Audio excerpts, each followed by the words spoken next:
Did you know that the First Amendment protects offensive speech, uncivil speech, and extremist rhetoric? Having studied the assigned materials, I've gained a better understanding of free speech in the First Amendment and how it protects specific forms of speech.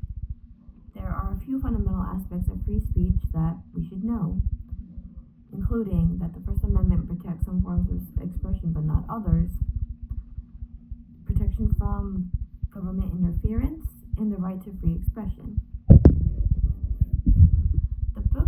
The book digs very deep into offensive speech.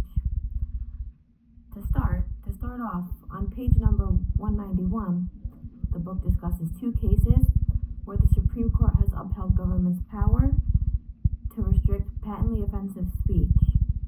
One in over-the-air broadcast media and like radio, for example, and the other in a high school student's speech at a mandatory assembly. In almost all other cases, the Supreme Court has not restricted any offensive speech. An example that is mentioned on page number 192 is about how listeners were strongly offended by preacher Jesse Cantwell's speech.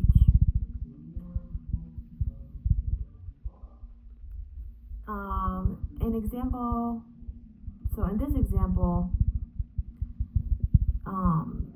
this person happened to be a Jehovah's Witness preacher. And though the Supreme Court found Cantwell's expression would naturally offend most people that were listening, they decided that the First Amendment would still be applicable in Cantwell's case. The First Amendment's protection of offensive speech reflects its equal protection of diverse identities and beliefs. Here, it is said that offensive speech is imperative in our country in that someone's religious beliefs can offend someone else. And just because it's perceived as offensive or hurtful, it does not give it a reason to prohibit these beliefs. Since the First Amendment protects almost all forms of speech, it should be just as fair for it to protect offensive speech itself, regardless of how harsh or offensive the content is. So according to the text, it explains that this speech communicated a general attack on all organized religious systems as instruments of Satan and injurious to man.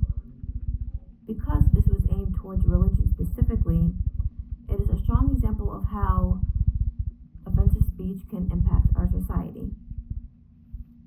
Also, it mentions that regardless of the court finding that Cantwell's expression would naturally offend most people listening, I believe that the First Amendment protects offensive speech because it is unjust or wrong for someone to restrict it regardless of the subject matter.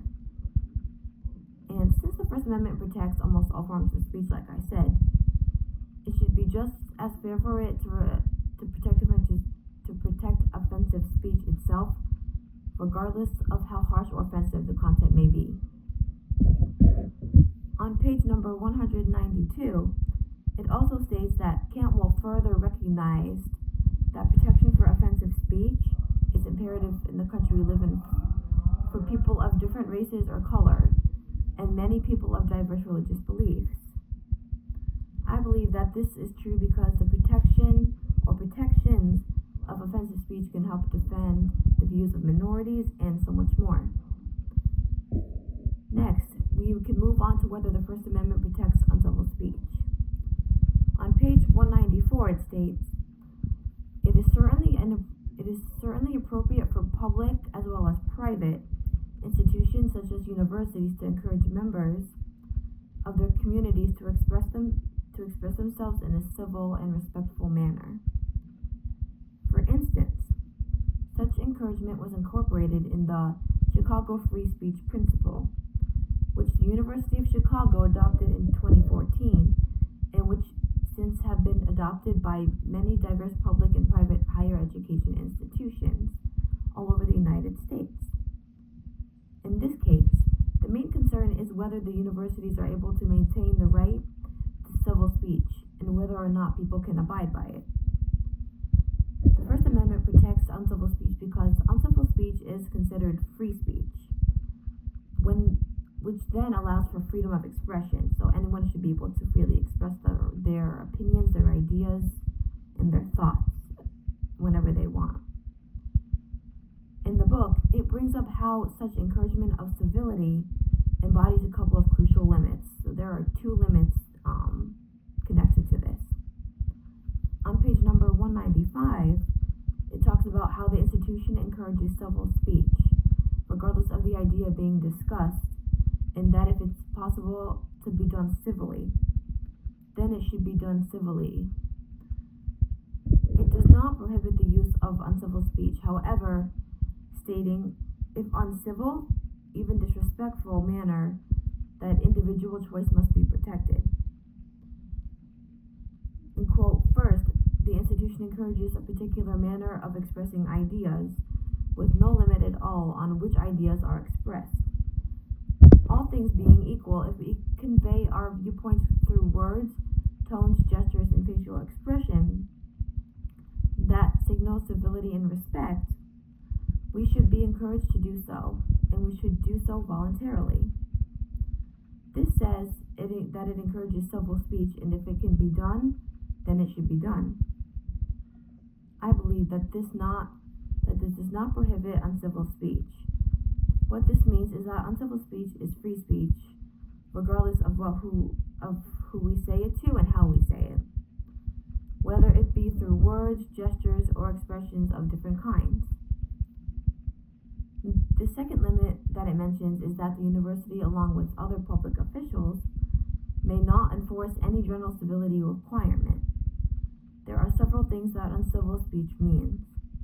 When we think of the term uncivil, what comes to mind is speaking down on somebody or using extremely demeaning remarks towards someone.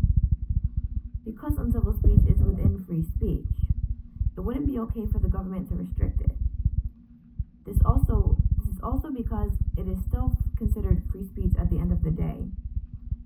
So anybody should be able to freely express their thoughts, opinions, and ideas in this matter.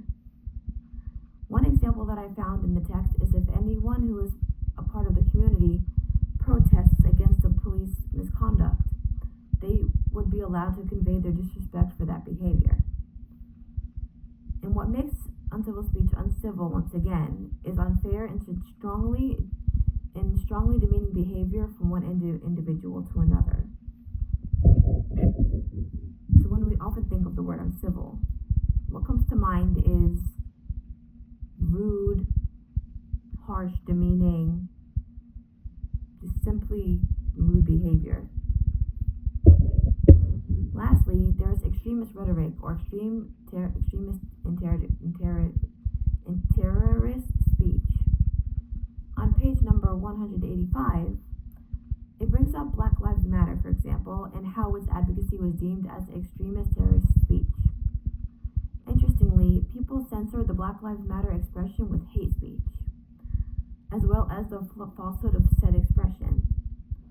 The text also gives an example about a letter that was sent to Attorney General Merrick Garland and criticized parents who were protesting abundant school policies, on public schools specifically. One of the most important things that were also brought up was COVID-19 rules or requirements in public schools during that time. Another thing is the critical race theory, which I thought was an important thing to mention. This signifies that something like systemic racism, for instance, plays its own part in society. Also, let's not forget human rights advocacy. I believe this plays a significant role in an extremist terrorist speech because individuals should be able to express and voice their rights and opinions, and despite how harsh or extreme another's speech may be. To wrap up, having studied the assigned materials, I've gained a better understanding of free speech in the First Amendment and how it protects specific forms of speech. The few fundamental aspects of free speech are what I already mentioned in the introduction, including protection from government interference, the First Amendment protecting some forms of expression but not others, and the right to free expression. And to sum up, I believe that free speech is free speech and should continue to be regarded as such.